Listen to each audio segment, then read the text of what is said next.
দুনিয়ার সমস্ত নবী রাসূলগণ সবর অবলম্বন করেছেন। তারা ছিলেন সবরের মূর্ত প্রতীক। সবর কাকে বলে দুনিয়াবাসীকে তারা তা দেখিয়ে দিয়েছেন।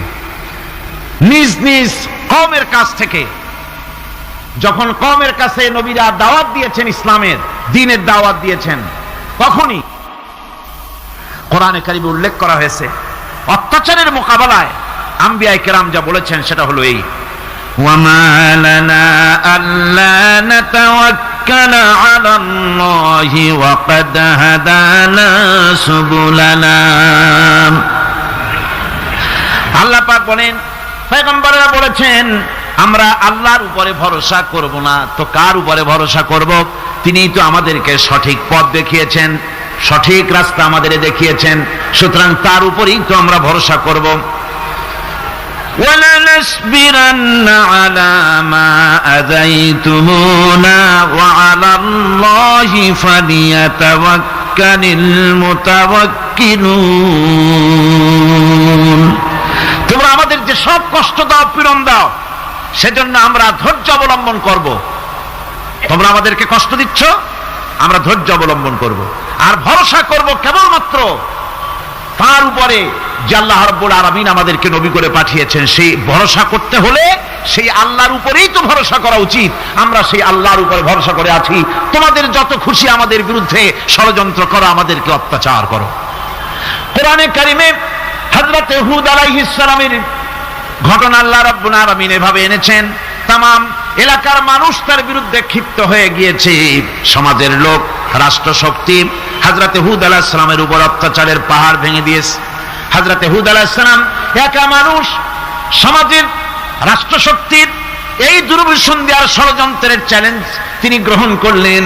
আর তিনি বললেন, তিনি যেটা বললেন আল্লাহ পাক কোরআনে তা কোট করে দিলেন। দুনিয়ার সমস্ত ইসলামী আন্দোলনের কর্মীদের জন্য আল্লাহ পাক কোট করে দিলেন, সমস্ত মুমিনদের জন্য তা উল্লেখ করলেন। হুদ আলাইহিস সালাম তিনি জাতিকে বললেন, ফাকিদুনি জামিআন সুম্মা লা তুনজিরুন। তোমাদের যত ক্ষমতা আছে সমস্ত ক্ষমতা নিয়ে আমার বিরুদ্ধে তোমরা ষড়যন্ত্র করো, আর আমাকে এতটুকুনো অবকাশ দিও না।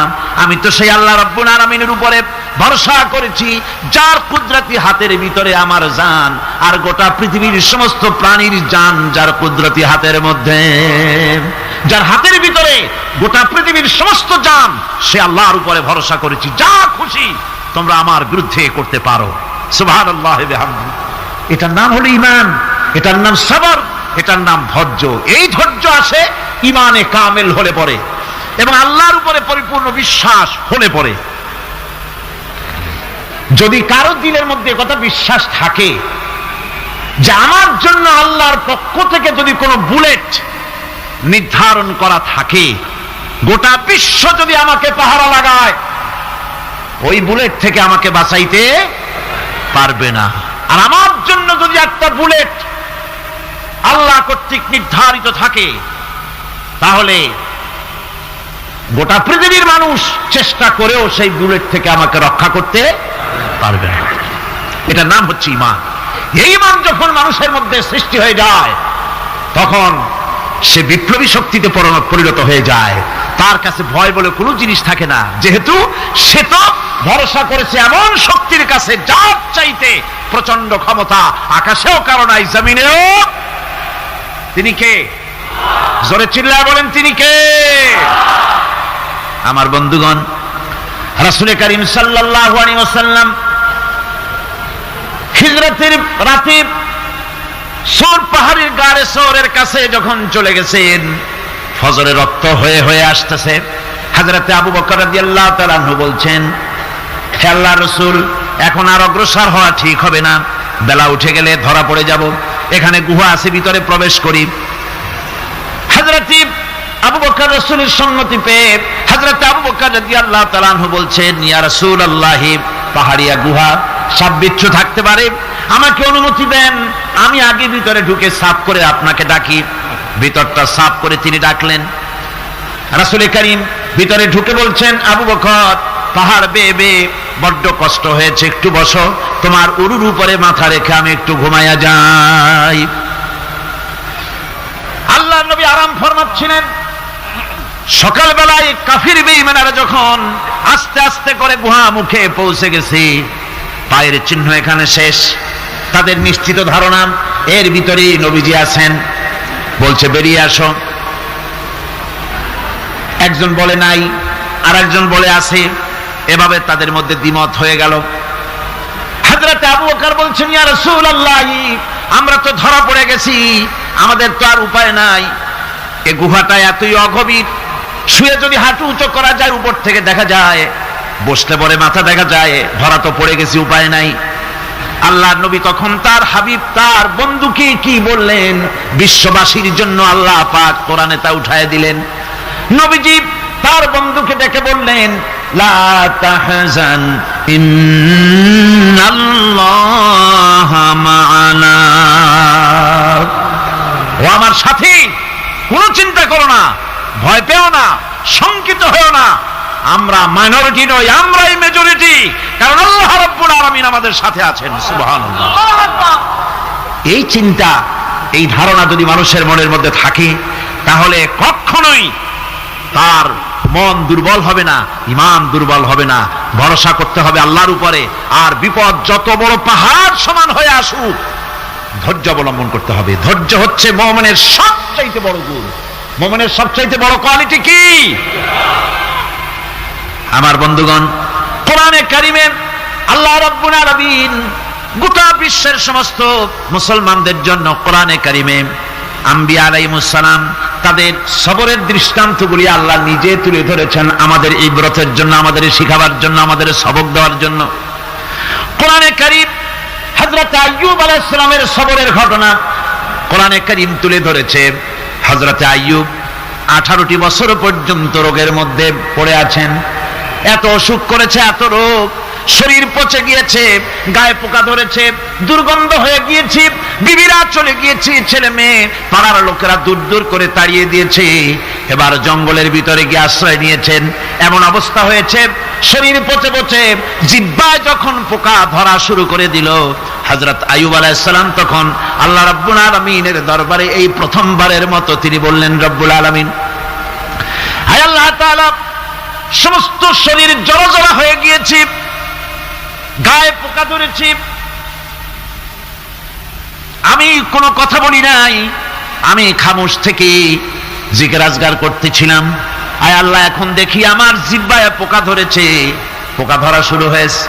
আমার জিহ্বাটায় পোকা তুমি দয়া করে দিও না, কারণ আমার জিহ্বায় যদি পোকা হয়ে যায়, তাহলে তোমার মতো আল্লাহর জিকির আমি কি দিয়া করব? আমার জিহ্বাটা তুমি দয়া করে ভালো রাখো।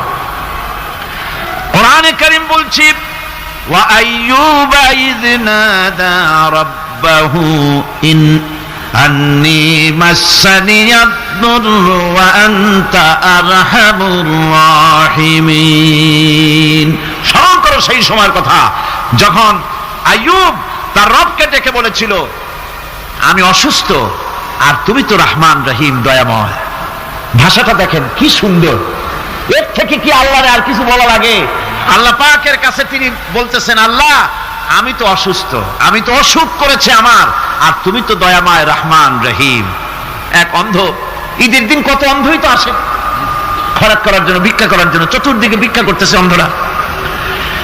এক অন্ধ ঈদের গেটের কাছে দাঁড়ায় বলতেছে, ভাইরা, আজ হচ্ছে ঈদের দিন আর আমি কিছু দেখতে পাচ্ছি না। এ বেশি পয়সা পাইল, মানুষের দিন তার প্রতি আকৃষ্ট হয়ে গেছে। আরে কি কথা, আজ ঈদের দিন, সকলে আনন্দ করছে আর আমি কিছুই দেখতে পাচ্ছি না। সে কিন্তু কিছু চায় নাই। ভাষার ভিতরে, কথা বলার ভিতরে এ ধরনের টেকনিক আছে। হযরত আইয়ুব আলাইহিস সালাম বললেন না যে আল্লাহ আমারে মাফ করে দাও, কষ্টের মধ্যে আছি। তিনি শুধু বলেছেন, রব্বুল আলামিন, আমি অসুস্থ হয়ে পড়েছি, আমার অসুখ করেছে, আর তোমার নাম রহমান রহিম। এতটুকু কথা বলেছেন। আল্লাহ রাব্বুল আলামিনের দরজায়, তার দরবারে আইয়ুব আলাইহিস সালামের ডাক চলে গেছে। যায় নাই? কোন অসুবিধা আছে নাকি? কোন অসুবিধা নাই। পানির তলা দিয়া যদি কেউ ডাক দেয়, পাহাড়ের ভিতরে বসে যদি কেউ ডাক দেয়, আল্লাহ রাব্বুল আলামিন তা শুনতে পান। ইউনূস আলাইহিস সালাম মাছের পেটে বসে চিৎকার মেরেছিলেন, লা ইলাহা ইল্লা আনতা সুবহানাকা ইন্নী কুনতু মিনাজ জালিমিন। তিনি বলছিলেন, আয় আল্লাহ তাআলা, আমি তোমার প্রশংসা করছি, তুমি ছাড়া উপাস্য নাই, মাবুদ নাই। আমি তোমার পবিত্রতা ঘোষণা করছি, আমি তো জালিমদের অন্তর্ভুক্ত হয়ে গেছি। বাস এতটুকুন কথাই বলেছেন। আল্লাহ পাক বলছেন, ইউনূসের ডাক তো কেউ শোনে নাই, পানির মধ্যে কেউ শোনে নাই, জমিনের কেউ শোনে নাই, মহাশূন্যের কেউ শোনে নাই, কিন্তু মাছের পেটের ভেতরে থেকে গভীর অতল দরিয়ার তলদেশ থেকে মাছের পেটের ভিতরে বসে আমার ইউনূস যে ডাক দিল, ওই ডাক আমি আরশের মালিক আমি শুনতে পেয়েছি, আর সঙ্গে সঙ্গে জবাব দিয়েছি। ফাস্তাজাবনা লাহু ওয়া নাজ্জাইনাহু মিনাল গাম্মি ওয়া কাযালিকা নুজিল মুমিনিন। ডাকের সাড়া দিলাম, বিপদ দিয়া বাঁচায় দিলাম। শুধু ইউনূসের নাম আল্লাহ পাক এ জায়গায় আবার ওয়াদা করলেন, দুনিয়ার যত মুমিন বান্দা আছে তারা যদি কখনো বিপদে পড়ে যায় আর আমারে যদি ডাকে, আমি এই রকম করে বিপদ থেকে বাঁচায়া দেব। আইয়ুব আলাইহিস সালাম যখন আল্লাহ রাব্বুল আলামিনের কাছে ফরিয়াদ করলেন, আল্লাহ পাক তখন বলছেন, কোরআনে কারীম বলছে, ফাস্তাজাবনা লাহু ফাকাশাফনা মা বিহি মিন দুররিন ওয়া আতাইনাহু আহলাহু ওয়া মিসলাহুম মাআহুম রাহমাতাম মিন ইনদিনা ওয়া যিকরা লিল আবিদিন। আমি আইয়ুবের দোয়া কবুল করে নিলাম, শুধু তার পরিবার বর্গই দিলাম না, বরং আরো কিছু নিয়ামত আমি তাকে দান করে দিলাম।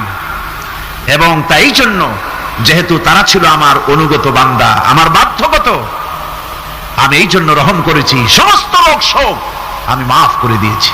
আমাদের সামান্য একটু জ্বর হয়, যদি 2-3 দিন জ্বর হয়েছে, জ্বর ছাড়ে না, বলে যে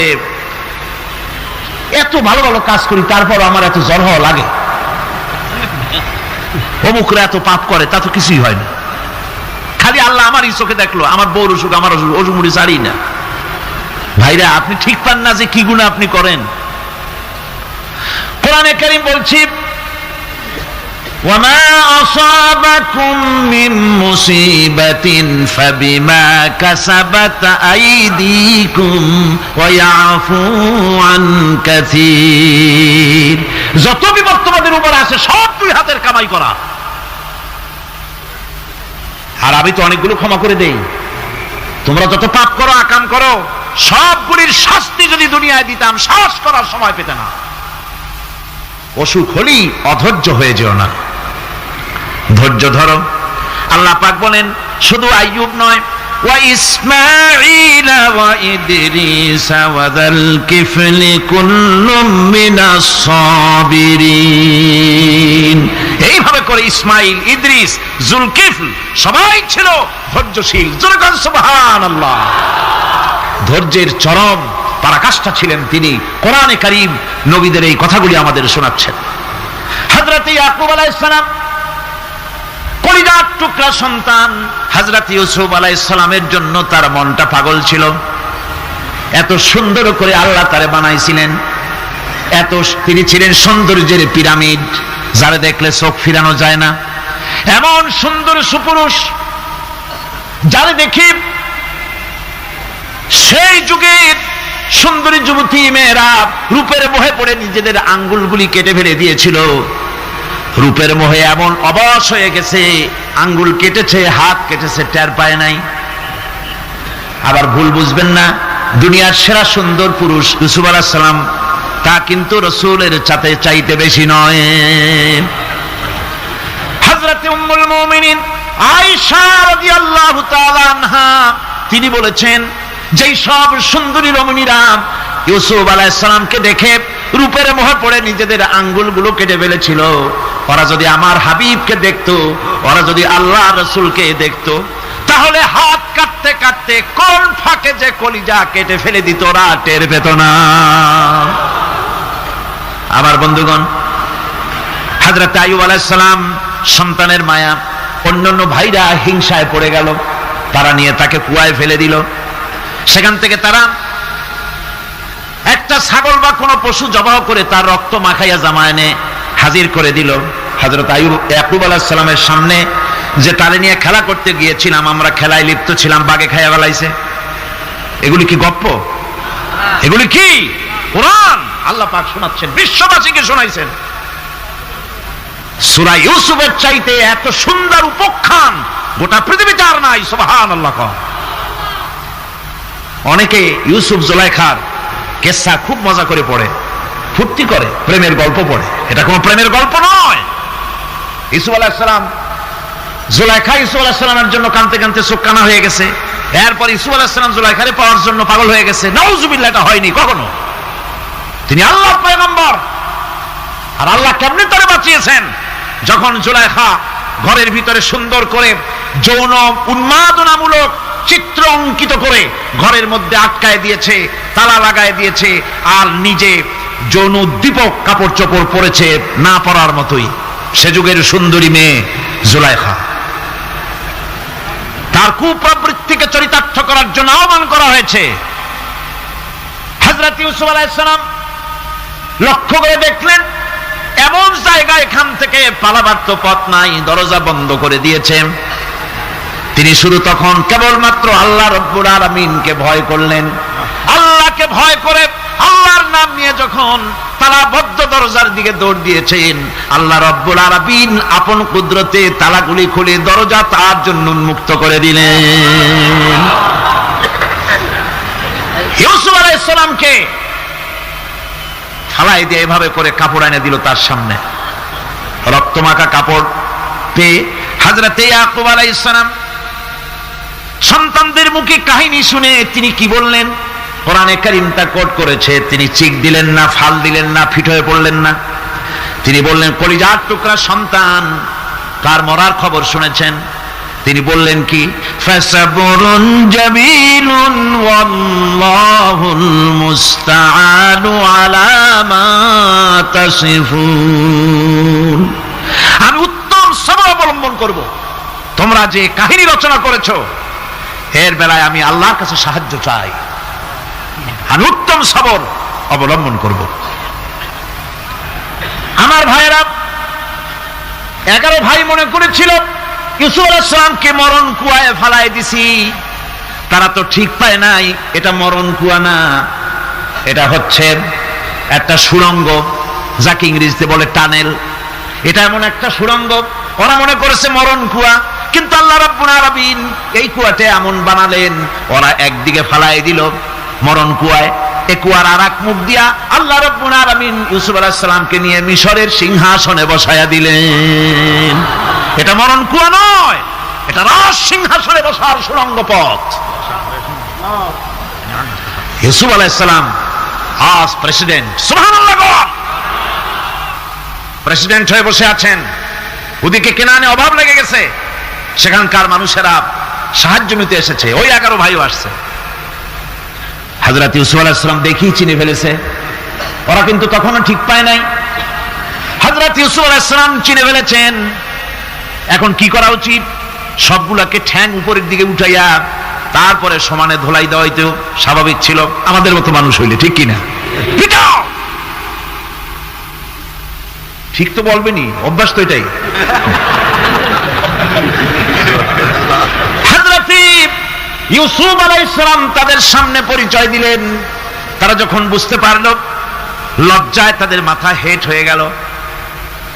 হযরত, তারা এক তো লজ্জা, আর 2 নম্বরের ভয়, জান নিয়া কেনানে কেউ ফিরে যাইতে পারবো না। এখন অবস্থা হয়েছে যে জীবনই যায় নাকি এখানে। হযরত ইউসুফ আলাইহিস সালাম ভাইদের এই করুণ দুরবস্থা বুঝতে পারলেন। বুঝে চরম ধৈর্য ধরে তিনি কি বললেন? তিনি বললেন, লা তাসরিবা আলাইকুমুল ইয়াউম।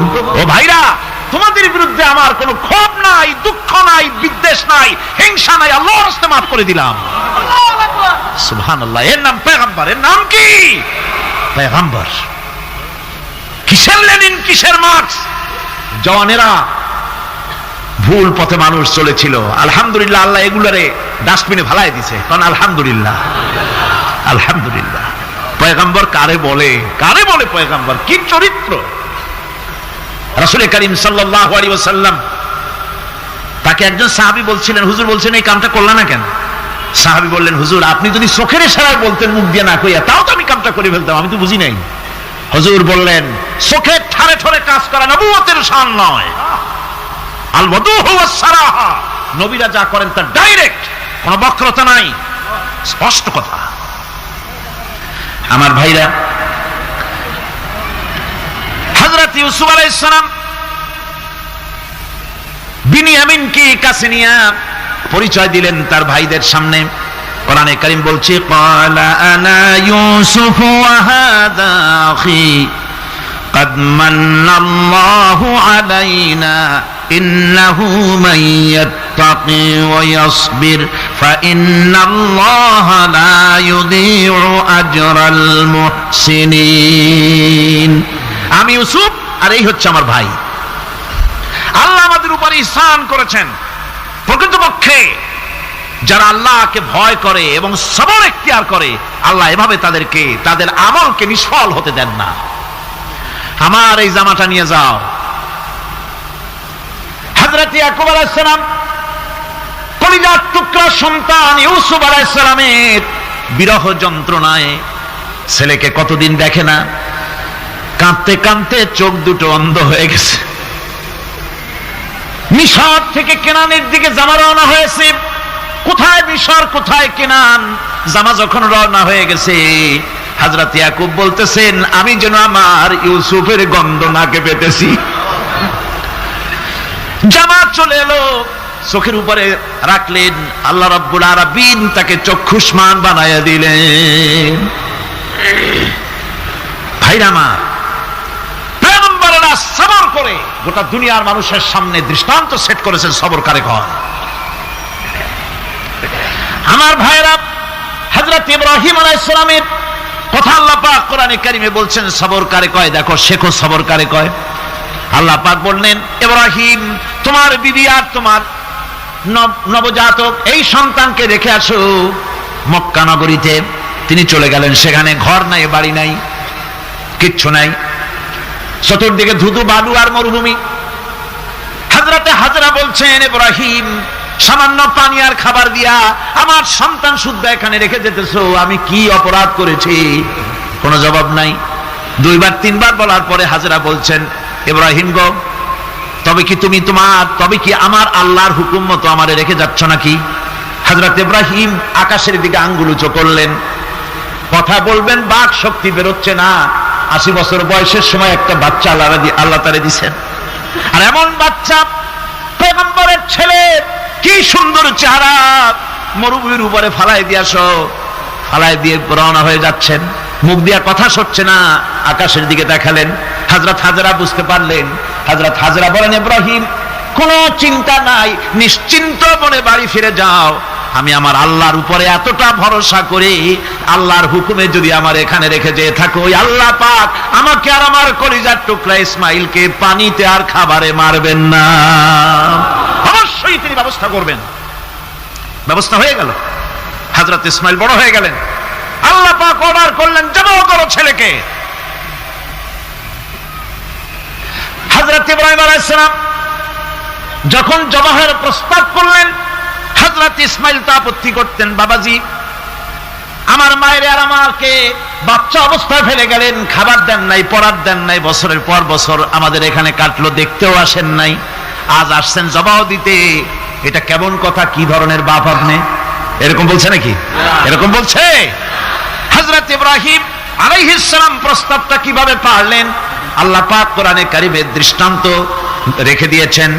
আল্লাহ পাক বলছেন, হযরত ইব্রাহিম ছেলেকে বললেন, ইয়া বুনাইয়া, ইয়া বুনাইয়া, হে আমার কলিজার টুকরা লাডলা, হে আমার কলিজার টুকরা সন্তান, ইন্নী আরা ফিল মানাম আন্নী আযবাহুক, আমি স্বপ্নে দেখছি আমি যেন তোমাকে জবাই করতেছি। ফানজুর মাযা তারা, তোমার রায় কি বলো?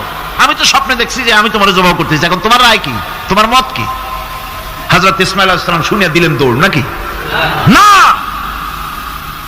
হযরত ইসমাঈল আলাইহিস সালাম ধৈর্যের প্রতীক, তিনি কি কথা বললেন? তার মুখের কথা কোরআন শরীফে আল্লাহ পাক উঠায় দিলেন। হযরত ইসমাঈল বললেন, ইয়া আবাতি ফাআল মা তু'মারু সাতাজিদুনি ইনশাআল্লাহু মিনাস সাবিরিন।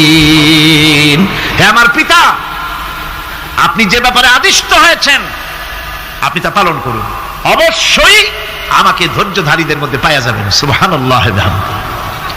এক বর্ণনায় এসেছে হযরত ইসমাঈল বললেন, আব্বাজান আমি ধৈর্যধারীদের ভিতরে আমারে পাবেন, তবে জবাহ করার আগে আমার হাত পাটা একটু বেঁধে নেন, কারণ জবাহের যন্ত্রণায় আপনার গায়ে যদি আমার হাত পাও লেগে যায় তো বেয়াদবি হয়ে যেতে পারে। আর আমি মরে আমার জবাহ হয়ে যাওয়ার পর আমার রক্ত মাখা জামাটা নিয়া আমার মা হাজেরারে দিবেন, কারণ তাকে মা বলবার মতো আর তো কেউ নাই। হযরত ইব্রাহিম তাকে বাঁধবার জন্য প্রস্তুতি নিলেন। হযরত ইসমাঈল বলছেন, আব্বাজান বাঁধবেন না, বান্দার প্রয়োজন নাই। বলে কেন? একবার বাঁধতে বললে আবার তুমি নিষেধ করছো কেন? ছেলে বলছেন, আব্বাজান বাঁধবো না এই জন্যে, হয়তো কিয়ামতেই প্রশ্ন উঠতে পারে যে আল্লাহর হুকুমে রাজি ছিল না বলে হাত পা বাঁধা জবাহ করছে। আমি এই সুযোগ দিব না, আপনি জবাহ করেন, আমি এতটুকু নড়াচড়া করব না। ধৈর্যের চরম প্রতীক হযরতে ইসমাঈল আলাইহিস সালাম দেখাই দিয়েছেন ধৈর্য কারে কয়। আমার বন্ধুগণ, এই পৃথিবীর সবচাইতে ধৈর্যের বড় প্রতীক হতেছেন ইমামুল মুরসালিন, আশরাফুল আম্বিয়া, সাইয়্যিদুল মুরসালিন জনাবে মুহাম্মাদুর রাসূলুল্লাহ সাল্লাল্লাহু আলাইহি ওয়াসাল্লাম। আমার বন্ধুগণ, সবচাইতে বড় ধৈর্যের প্রতীক তিনি। কাউকে একটা গালি দেন নাই জীবনে, কাউকে ঠাট্টা করেন নাই, কাউকে মারেন নাই, কারো মনে দুঃখ দেন নাই। তিনি দুঃখ পেয়েছেন, তিনি কাউকে দুঃখ দেন নাই। তিনি কষ্ট পেয়েছেন, কাউকে কষ্ট দেন নাই।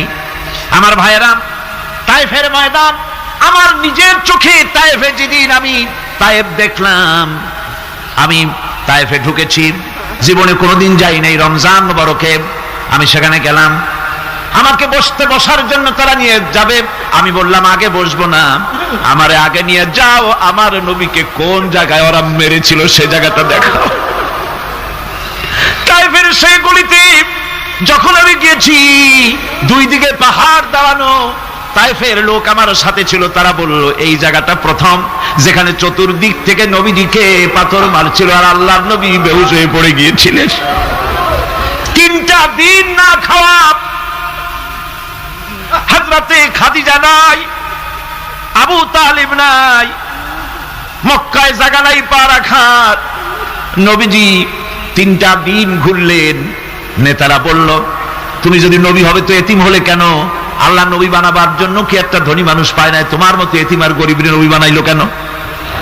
আল্লাহ নবী 3 দিন পর যখন দেখলেন কেউ দাওয়াত শোনে না, কেউ মানে না, কেউ গ্রহণ করে না, তখন তিনি নেতাদের অনুরোধ করলেন, ঠিক আছে দাওয়াত তো কবুল করলে না, তবে একটা কাজ করো, অন্তত আমি যে তায়েফে আসছিলাম এই খবরটা মক্কায় দিও না, ওরা আরো অত্যাচার বাড়ায় দেবে। এই কাফিরগুলি খবর তো মক্কায় পাঠালো, আর সমস্ত যুবকদেরকে লেলিয়ে দিল।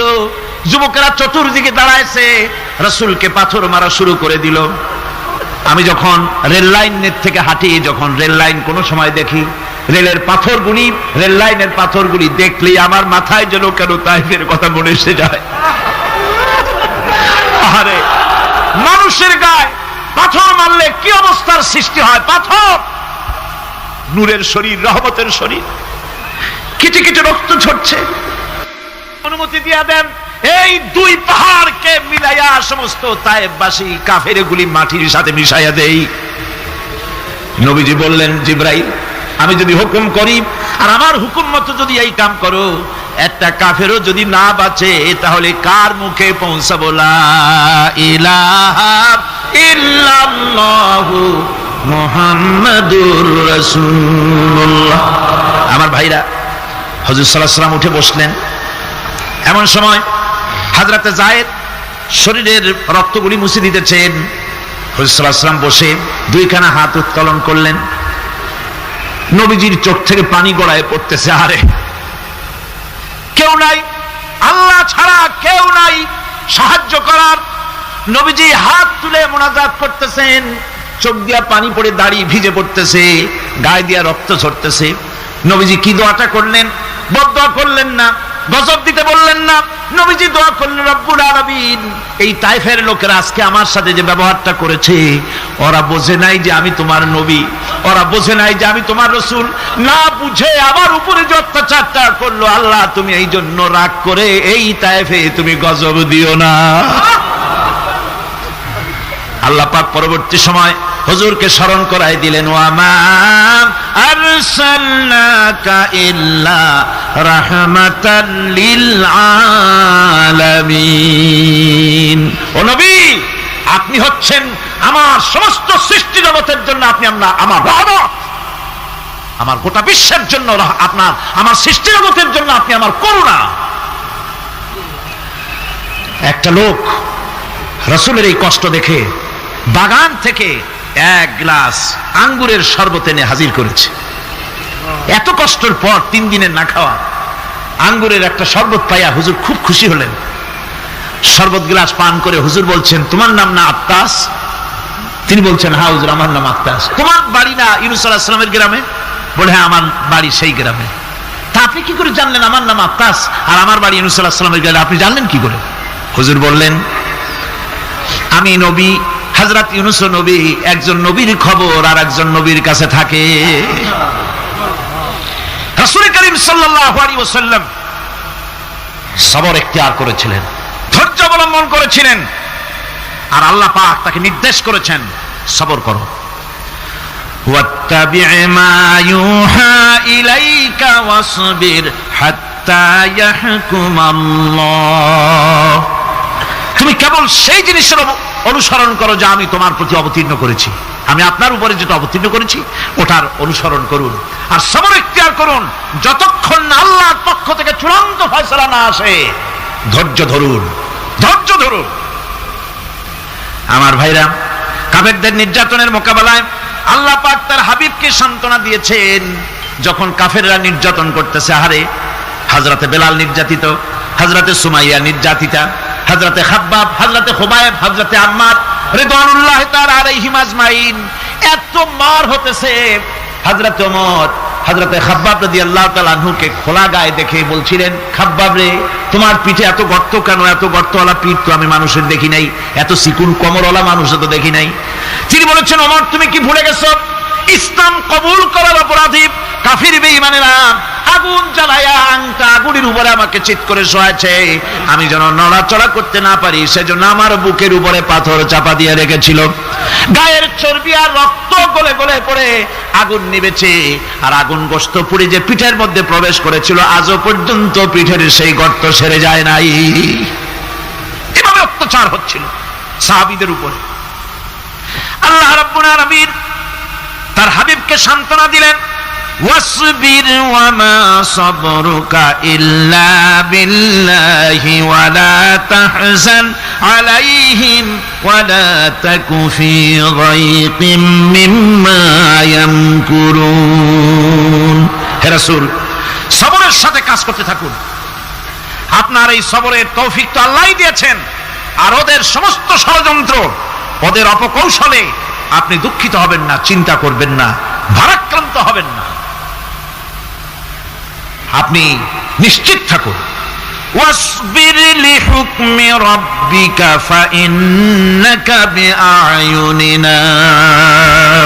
হে নবী, আপনার রবের চূড়ান্ত ফয়সালা আসা পর্যন্ত ধৈর্য ধারণ করুন। আপনি তো আমার চোখের সামনে। সুবহানাল্লাহ, সুবহানাল্লাহ। আপনি আমার চোখের সামনে, কে আপনাকে কি করবে আমি দেখবো না? সুবহানাল্লাহ। মন্ত্রী যদি, এই সলিমুদ্দিন মার্কা মন্ত্রী যত আছে, এই মন্ত্রীরা যদি কয় ব্যাটা তোর ভয় কিসে, আমি তোকে দেখছি না, সাহসটা কেমন বাড়ে, কেমন বাড়ে সাহস। আর কোনো মন্ত্রী ছাতা মাথা না, কোন প্রেসিডেন্ট রাজা বাদশা না, আকাশ আর জমিনের মালিক আমার আল্লাহ রাব্বুল আলামিন বলছেন, হাবিব কোন চিন্তা নাই, আপনি আমার চোখের সামনে। ওরা চায় আপনাকে দুনিয়া থেকে মিটাই দিতে, আর আমি চাই ওয়ারাফানা লাকা যিকরাক, আপনার প্রশংসা তো হবে গোটা বিশ্ব জুড়ে, সর্বত্র ছড়িয়ে যাবে আপনার নাম। সুবহানাল্লাহি বিহামদিহি। আল্লাহ পাক অন্যত্র বলেছেন, ওয়ালাকাদ কুযযিবাত রুসুলুম মিন ক্বাবলিকা ফাসাবারু আলা মা কুযযিবু ওয়া উযু হাত্তা আতাহুম নাসরুনা। হে মুহাম্মদ সাল্লাল্লাহু আলাইহি ওয়াসাল্লাম, আপনার পূর্বে অসংখ্য নবী রাসূল এই পৃথিবীতে আসছে এবং জুলুম আর নির্যাতনের শিকার তারা হয়েছেন। অবশেষে তাদের প্রতি আল্লাহর সাহায্য এসেছে। সুতরাং আপনাকেও ধৈর্য ধারণ করতে হবে, ধৈর্য ছাড়া কোনো পথ নাই। ধৈর্য আপনাকে ধারণ করতেই হবে। আর এই ধৈর্য ধারণ করলে পরে আল্লাহর চূড়ান্ত ফয়সালা আসবে, তখন আল্লাহ পাক মেহেরবানি করবেন। আমার ভাইরা, এই ধৈর্য পৃথিবীর সমস্ত পয়গম্বররা ধৈর্য অবলম্বন করেছেন, কখনো অধৈর্য হন নাই। দিন কায়েমের সংগ্রামে নবী রাসূলগণ দারুণ ভাবে সবর ইখতিয়ার করেছেন। বৃদ্ধবাদীদের সকল রকমের নির্যাতন, অপকৌশল, ষড়যন্ত্র, এই সব কিছু মোকাবেলা করেছেন ধৈর্যের নীতি অবলম্বন করি। কখনো ধৈর্যচ্যুতি তাদের মধ্যে ঘটেনি, বরং আল্লাহ রাব্বুল আলামিন তাদের প্রতি সন্তুষ্ট হয়েছেন। যারা এই ধৈর্য ধরেছেন তাদের উপরে সন্তুষ্ট হয়ে আল্লাহ রাব্বুল আলামিন বলেছেন, ওয়া কাআইয়্যিম মিন নাবিয়্যিন কাতালা মাআহু রিব্বিয়ুনা কাসীর। এর আগে অনেক নবী এসেছিলেন যাদের সাথে বহু আল্লাহওয়ালা লোক লড়াই করেছেন। ফামা ওয়াহানু লিমা আসাবাহুম ফি সাবিলিল্লাহি ওয়া মা যাফু ওয়া মাস্তাকানু। আল্লাহর পথে তাদের উপর যত বিপদ এসেছিল তারা হতাশ হয়ে পড়েন নাই, দুর্বলতা দেখাননি, বাতিলের সামনে মাথাও নত করেননি। ওয়াল্লাহু ইউহিব্বুস সাবিরিন। আর আল্লাহ পাক ধৈর্যশীল যারা, তাদেরকে আল্লাহ পাক ভালোবাসেন। আমার ভাইরা, ধৈর্যের পরিচয় রাসূল করিম সাল্লাল্লাহু আলাইহি ওয়াসাল্লাম উহুদের ময়দানে যখন আক্রান্ত হয়ে গেলেন, চতুর্দিকে কাফেররা ঘিরে ধরেছে, বাঁচার কোনো পথ নাই। সাহাবায়ে কিরাম রাসূলকে পাহারা দিলেন। যারা রাসূলকে পাহারা দিতে দাঁড়ায়ছেন, জীবন দিয়া পাহারা দিতে দাঁড়ায় গেছে। রাসূলের দিকে মুখ দিয়া, পিঠটা বাইরের দিকে দিয়ে রাসূলকে পাহারা দেওয়া শুরু করেছেন। হুজুরকে পাহারা দিতে যারা দাঁড়িয়েছিলেন, কাফের কর্তৃক নিক্ষিপ্ত কি তীরগুলি এসে যখন বিঁধতেছিল, শুধু একজন সাহাবী হযরত তালহার পিঠের ভিতরে রাসূলকে হেফাজতের জন্য 80টা তীর একজনের পিঠের মধ্যে গিয়ে ঢুকেছে। এক অসতর্ক মুহূর্তে নবীজির ডান্ডা মোবারক শহীদ হয়ে গেল, শিরস্ত্রাণ ভেঙে গেল, লোহার কড়া প্রবিষ্ট হয়ে গেল কপালের ভিতরে। হুজুর মাথা ঘুরে পড়ে গেলেন। হযরত আবু উবাইদা রাদিয়াল্লাহু তাআলা আনহু হুজুরের মস্তক মোবারককে করে করে নিয়ে তারপরে বহু কষ্ট করে মাথা থেকে লোহার কড়া বের করলেন। এবার ওই কড়ার ছিদ্র দিয়ে রক্ত আসতেছে, মুখ দিয়ে রক্ত পড়তেছে, দাড়ি ভিজে যাচ্ছে। বুখারী শরীফে এসেছে, আল্লাহর নবী দুইখানা হাত নিজের চেহারার উপরে মলে আনে টাটকা রক্ত চোখের সামনে দেখে বলছেন, আহারে, এই কওমের ফালাক কি করে হবে, এই কওমের মুক্তি কি করে হবে, এই কওমের নাজাত কি করে হবে, যে কওম তার নবীর চেহারা রক্ত দিয়ে লাল বানাইয়া দিল। নবীজি বললেন, আল্লাহুম্মা গফিরলি কওমি ফাইন্নাহুম লা ইয়ালামুন। আয় আল্লাহ পাক, আমার এই কওম বুঝতে পারে না, ওদেরকে মাফ করে দাও। খবর ছড়িয়ে গেল নবীজি শহীদ হয়ে গিয়েছেন। খবর ছড়িয়ে গেল চতুর্দিকে, মদিনায় খবর ছড়িয়ে গেল। মানুষ পাগলের মতো দৌড়ানো শুরু করে দিল। এক মেয়ে লোক দৌড়াচ্ছে উহুদের দিকে। কয়েকজন সাহাবীর সঙ্গে দেখা, তারা জিজ্ঞেস করলেন, দৌড়াও কেন মহিলা, যাও কই? কয় উহুদের দিকে যেতেছি। কয় যায় তো কোনো লাভ নাই, যেহেতু তোমার যে স্বামী এসেছিলেন জিহাদের ময়দানে তিনি তো শহীদ হয়ে গেছেন। মহিলা বলতেছে, কে শহীদ হয়েছে শুনতে চাই না, আগে বলো নবীজি কেমন আছে। আবার কিছুক্ষণ পর আর কয়েকজনের সঙ্গে দেখা, তারা বলছে, মেয়ে লোক দৌড়াও কই? যাচ্ছি উহুদের দিকে। তারা বলছেন যে কোনো লাভ নাই, তোমার যে দুইটা কলিজার টুকরা সন্তান উহুদে এসেছিল দুটোই শহীদ হয়ে গেছে। মা বলতেছে, ও সাহাবী কে শহীদ হয়েছে শুনতে চাই না, তাড়াতাড়ি করে বলো আল্লাহর নবী মুহাম্মদুর রাসূলুল্লাহ সাল্লাল্লাহু আলাইহি ওয়াসাল্লাম কেমন আছেন। দৌড়াতে দৌড়াতে উহুদের মাঠে সাহাবায়ে কেরাম পরিবেষ্টিত, আল্লাহর নবীর কাছে গিয়ে হুজুরের জীবিত চেহারা মোবারকের দিকে তাকায়া মেয়ে লোকটি কাঁদতেছে আর বলতেছে, ইয়া রাসূলুল্লাহ, আমার স্বামী মরা শোক, আমার কলিজার টুকরা দুইটা সন্তান মরা শোক আমার কলিজা থেকে মুছে গেছে, আপনি বেঁচে আছেন তামাম মুসলমানদের এর চাইতে বড় সান্ত্বনা আর নাই। ভাইরা আমার, রাসূল করিম সাল্লাল্লাহু আলাইহি ওয়াসাল্লাম এভাবে করে ধৈর্যের পরিচয় দিয়েছেন। গালাগালি দেন নাই, রাগ করেন নাই, বদদোয়া করেন নাই। সুবহানাল্লাহ কোন, সুবহানাল্লাহ। ভাইরা আমার, এই সবর এমন মহান বৈশিষ্ট্য, এর মধ্যে রয়েছে জিহাদের ময়দানে যদি লোক কম হয় আর যদি তাদের মধ্যে সবর থাকে, বেশি সংখ্যক লোকের উপরে আল্লাহ পাক সবরকারীদেরকে বিজয়ী করে দিবেন।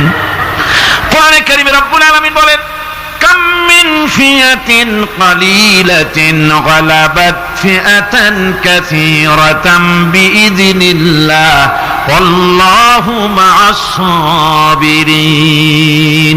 এমন ঘটনার বহু নজির আছে যে কম সংখ্যক লোকেদের উপরে আল্লাহ পাক, বেশি সংখ্যক লোকেদের উপর আল্লাহ পাক কম সংখ্যক লোকদেরকে জয়ী করে দিয়েছেন। আল্লাহু মা'আস সাবিরিন, আর আল্লাহ আছে ধৈর্যশালীদের সাথে। আল্লাহ আছে কাদের সাথে? দেখেন না বদরের কামটা, বদরের ময়দান, 313 জন মুসলমান, অস্ত্রপাতি নাই, সামান্য সামান্য অস্ত্র, আর কাফেরেরা এসছে হাজারেরও বেশি। আমার বন্ধুগণ, ধৈর্য কত বড় কাম দিল, ধৈর্য ধারণ করেছেন তারা, আল্লাহর উপরে ভরসা করেছেন। আল্লাহ রাব্বুল আলামিন অস্ত্রের কাজ কি দিয়া করায় দিলেন। একজন সাহাবী এসে বলছেন, হুজুর, জিহাদের ময়দান, ইসলামের প্রথম জিহাদ, আমার কাছে তো অস্ত্র নাই, মেহেরবানি করে একটা অস্ত্র আমারে দেন, আমি লাফায় পড়ি জিহাদের মধ্যে। হুজুর বলেন, অস্ত্র তো আমার কাছে নাই, দিবটা কি? সাহাবী বলছেন, হুজুর, অস্ত্র না থাকে যা পারেন তাই দেন, আপনার হাত দিয়ে যা দিবেন আমি দাঁড়ায় থাকতে পারবো না, জিহাদে আমাকে শরীক হতেই হবে। নবীজি কাছে পেলেন একখানা শুকনা খেজুরের ডালখানা তুলে সাহাবীর হাতে তুলে দিলেন। সাহাবী বলেন, রাসূলের হাতের দেওয়া শুকনা খেজুরের ডালটা নিয়ে আমি যখন কাফেরদের ভিড়ের মধ্যে ঝাঁপায় পড়ে যখন শুকনা খেজুরের ডাল দিয়ে আঘাত দিলাম, তখন ধারালো তরবারি দিয়ে আঘাত করলে যে কাম হয়, শুকনা খেজুরের ডালের আঘাতে কাফের দ্বিখণ্ডিত হয়ে জমিনে পড়ে গেল। ভাইরা আমার, আল্লাহ রাব্বুল আলামিন সবর যারা করে, সংখ্যায় যদি কম হয়, আল্লাহ পাক তাদেরকে বিজয়ী করে দেবেন, এই ওয়াদা আল্লাহ রাব্বুল আলামিন করেছেন। এই সবরের গুণ ছাড়া জান্নাতেও প্রবেশ করা যাবে না, সবর যদি না থাকে বেহেশতে যাওয়া যাবে না। ভালো করে মনে রাখেন, আল্লাহ পাক বলছেন, আম্মা হাসিবতুম আন তাদখুলুল জান্নাতা ওয়ালাম্মা ইয়া'লামিল্লাহুল্লাযীনা জাহাদু মিনকুম ওয়া ইয়া'লামাস সাবিরিন। তোমরা কি মনে করেছো এমনি বেহেশতে চলে যাবা? এটা কি মামু বাড়ির আবদার নাকি? এমনি বেহেশতে চলে যাবা? অথচ আল্লাহ রাব্বুল আলামিন এখনো দেখেন নেননি যে তোমাদের মধ্যে কারা জিহাদ করতে প্রস্তুত, কারা তোমাদের মধ্যে জিহাদ করে জান দেওয়ার জন্য প্রস্তুত, আর কারা ধৈর্যধারী, এটা তো আল্লাহ এখনো দেখে নেন নাই। সুতরাং হক এবং বাতিলের সংগ্রামে লিপ্ত হতে হবে। আল্লাহ দেখতে চান কারা জীবন দিতে চায়। সুতরাং ইসলামী আন্দোলনে যারা শরীক হবে, তাদের বিপদ এবং মুসিবত দিয়ে আল্লাহ রাব্বুল আলামিন তাদের সাহসিকতা এবং ধৈর্যের পরীক্ষা নেবেন। কোরআনে কারীম বলছে, وَلَنَبْلُوَنَّكُمْ حَتَّى نَعْلَمَ الْمُجَاهِدِينَ مِنكُمْ وَالصَّابِرِينَ وَنَبْلُوَ أَخْبَارَكُمْ। অবশ্যই আমি তোমাদেরকে পরীক্ষার সম্মুখীন করব, আর তোমাদের মধ্যে সত্যিকার মুজাহিদ, দৃঢ়তা অবলম্বনকারী কারা, আমি তা দেখব। এটা যেন আমি দেখে নিতে পারি, সেই জন্য আমি বিপদ এবং মুসিবতের মধ্যে তোমাদের ফেলবো। ধৈর্যধারীদের উপরে আমার রহমত অবশ্যই থাকবে। সবর এমন এক সম্পদ যা ধারণ করলে পরে আল্লাহ রাব্বুল আলামিন রাষ্ট্রীয় ক্ষমতা দান করে দেন। কোন সুবহানাল্লাহ, জোরে কোন সুবহানাল্লাহ। ধৈর্য ধারণ করলে আল্লাহ রাষ্ট্রের মতো বিরাট নিয়ামত আল্লাহ হাতে তুলে দিবেন। তার প্রমাণ কোরআন শরীফে আল্লাহ বলছেন, বনি ইসরাঈলরা মিশর থেকে যখন বহিষ্কার হয়ে গেল, তাদের যখন পা রাখার কোনো জায়গা থাকলো না, বনি ইসরাঈলরা মিশর থেকে যখন বহিষ্কার হয়ে গেল, এরপরে আল্লাহ পাক তারা যখন ধৈর্য অবলম্বন করলো, আল্লাহ পাক তাদের ব্যাপারে বলছেন ওয়া আওরাসনাল কওমাল্লাযীনা কানু ইউস্তাদআফুনা মাশারিকাল আরদি ওয়া মাগারিবাহা আল্লাতী বারাকনা ফিহা। আর তাদের স্থলে আমি নির্যাতিত লোকদেরকে প্রতিষ্ঠিত করলাম, পশ্চিম এবং উত্তরের তাদেরকে আমি পশ্চিম এবং পশ্চিম এবং পূর্বের উত্তরাধিকারী তাদেরকে বানায় দিলাম, বিরাট এলাকা তাদের হাতে আমি তুলে দিলাম। ওয়া তাম্মাত কালিমাতু রাব্বিকাল হুসনা আলা বানি ইসরাঈলা বিমা সাবারু। আর এভাবে করে আল্লাহ পাক তার কথাকে পূর্ণ করলেন বনি ইসরাঈলদের উপরে সবর ইখতিয়ার করার জন্য, ধৈর্য ধরার কারণে আল্লাহ পাক রাষ্ট্রের মালিক তাদের বানায় দিলেন। জোরে কোন সুবহানাল্লাহ। সবর যদি করা হয় তো, যুদ্ধ যদি বাদে, যদি জিহাদ শুরু হয়ে যায়, আল্লাহ পাক বলেছেন ফেরেশতা দিয়ে সাহায্য করব। যদি সবর থাকে তোমাদের, সবর থাকলে আল্লাহ কি দিয়ে সাহায্য করবেন? ফেরেশতা দিয়ে।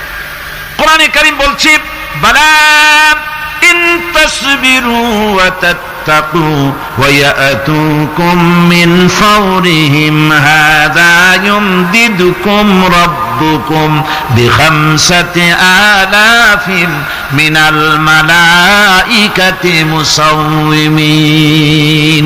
হ্যাঁ, তোমরা যদি ধৈর্য অবলম্বন করো আর আল্লাহকে ভয় করে চলো, তাহলে এক্ষুনি আল্লাহ রাব্বুল আলামিন তোমাদের জন্য কাতারে কাতারে শৃঙ্খলাবদ্ধ ৫,০০০ ফেরেশতা দিয়ে তোমাদেরকে সাহায্য করবেন। সুবহানাল্লাহ।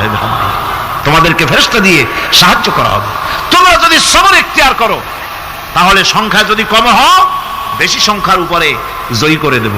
ইয়াকুম মিনকুম ২০ সাবিরুনা ইয়াগলিবু মিআতাইন। যদি তোমাদের ভিতরে ধৈর্যশীল ২০ জন হয়, আমি ২০০ কাফেরের বিরুদ্ধে তোমাদেরকে জয়ী করে দেব। সুবহানাল্লাহ। তোমরা যদি হও ধৈর্যশীল ২০ জন, ২০০ কাফেরের উপরে তোমরা জয়যুক্ত হয়ে যাবে। আর বিপদ আর মুসিবতে যারা ধৈর্য ধরে, তাদের জন্য আল্লাহর পক্ষ থেকে সুসংবাদ। সুসংবাদ কাদের জন্য? ধৈর্যধারীদের জন্য। কোরআনে কারীম বলছে ওয়াবাশশিরিস সাবিরিনাল্লাযীনা ইযা আসাবাতহুম মুসিবাতুন ক্বালু ইন্না লিল্লাহি ওয়া ইন্না ইলাইহি রাজিউন। সুসংবাদ সেই সব ধৈর্যশালীদের জন্য যারা নাকি বিপদ এবং মুসিবতে আসলে যারা বলে, কি বলে? পড়েন আমার সাথে, ইন্না লিল্লাহি ওয়া ইন্না ইলাইহি রাজিউন। এটা শুধু আমাদের লোকেরা কেউ বললে পড়ে, এটা শুধু মরার সময় নয়, বরং যে কোনো বিপদ আর মুসিবত এলে মুমিন বান্দা যারা, তারা কি পড়বে? ইন্না লিল্লাহি ওয়া ইন্না ইলাইহি রাজিউন। নিশ্চয়ই নিশ্চয়ই আমরা আল্লাহর জন্য এবং আমাদের সকলকেই আল্লাহর কাছে ফিরে যেতে হবে, প্রত্যাবর্তিত হতে হবে। সবরকারীদের জন্য রয়েছে জান্নাতের সুউচ্চ সম্মানের জায়গা। জান্নাতে সবচেয়ে সম্মানজনক জায়গা আল্লাহ রাব্বুল আলামিন ধৈর্যশালীদেরকে দান করবেন। কোরআনে কারীম বলছে উলাইকা ইউজজাউনাল গুরফাতা বিমা সাবারু ওয়া ইউলাক্কাউনা ফিহা তাহিয়াতাও ওয়া সালামা। এরা হলো সেই সব লোক যাদেরকে প্রদান করা হবে বেহেশতের সুউচ্চ মঞ্জিল, কারণ তারা সবর ইখতিয়ার করেছিল, তারা সবর করছিল, এই জন্য বেহেশতের সবচাইতে ভালো জায়গা তাদের দেওয়া হবে। কোন আলহামদুলিল্লাহ, জোরে কোন আলহামদুলিল্লাহ। এবং জান্নাতে সবরকারীদেরকে সম্বর্ধনা দেওয়া হবে, সম্বর্ধনা দেওয়া হবে। খালিদিনা ফিহা হাসনাত মুস্তাকাররান ওয়া মুকামা। চিরদিন তারা জান্নাতের ভেতরে বসবাস করবে এবং কতই না সুন্দর, কতই না উত্তম জায়গা সবরকারীদের জন্য আল্লাহ বেহেশতের মধ্যে রেখে যাবেন। জান্নাতে প্রবেশ করার সাথে সাথে চতুর্দিক থেকে ফেরেশতারা ছুটে আসবে সবরকারীদের জন্য। ওয়াল মালাইকাতু ইয়াদখুলুনা আলাইহিম মিন কুল্লি বাব। চতুর্দিক থেকে ফেরেশতারা তাদেরকে ইস্তেকবাল করবে, কি বলবে? সালামুন আলাইকুম বিমা সাবারতুম ফানি'মা উকবাদ-দার। তোমাদের প্রতি শান্তি বর্ষিত হোক, কারণ তোমরা পৃথিবীতে সবর অবলম্বন করেছিল। কতই না উত্তম জায়গা, কতই না সুন্দর জায়গা আল্লাহ রাব্বুল আলামিন সবরের বিনিময়ে তোমাদেরকে দান করেছেন। সুতরাং এই সবর হচ্ছে মুসলমানদের জন্য সবচেয়ে বড় নিয়ামত। আজ আমার তো মনে হয় পৃথিবীতে মুসলমানরাই সবচেয়ে বেসবর। ট্রেনে যাবে, বসা নিয়ে বেসবর, টিকিট নিয়ে বেসবর, বাসের মধ্যে বেসবর, বাজারে যাবে বেসবর, স্কুলে যাবে বেসবর, যেখানে যান সব জায়গায় আমরা বেশি অধৈর্য, ঠিক কিনা কর? সামান্য সামান্য জিনিস নিয়ে ঝগড়া করা, মারামারি করা, এই হচ্ছে আমাদের ট্র্যাডিশন। ধৈর্য অবলম্বন করতে হবে জীবনের সকল ক্ষেত্রে। এই ধৈর্য আমাদেরকে রক্ষা করতে হবে। এই ধরনের ধৈর্য যদি আমরা অবলম্বন করতে পারি, তাহলে আল্লাহ পাক বলছেন উলাইকাল্লাযীনা সাদাকু ওয়া উলাইকা হুমুল মুত্তাকুন। এরাই হলো ঈমানের দাবিতে সত্যবাদী। কোন আলহামদুলিল্লাহ। কারা কারা? না না, শুধু সবরকারী না, না, এই যে 10টা পয়েন্ট বলা হলো। কয়টা পয়েন্ট বলা হয়েছে? 10টি পয়েন্ট। সেই 10টি পয়েন্ট যারা পালন করবে এরা হলো ঈমানের দাবিতে সত্যবাদী, আর এরাই হচ্ছে প্রকৃতপক্ষের মুত্তাকি।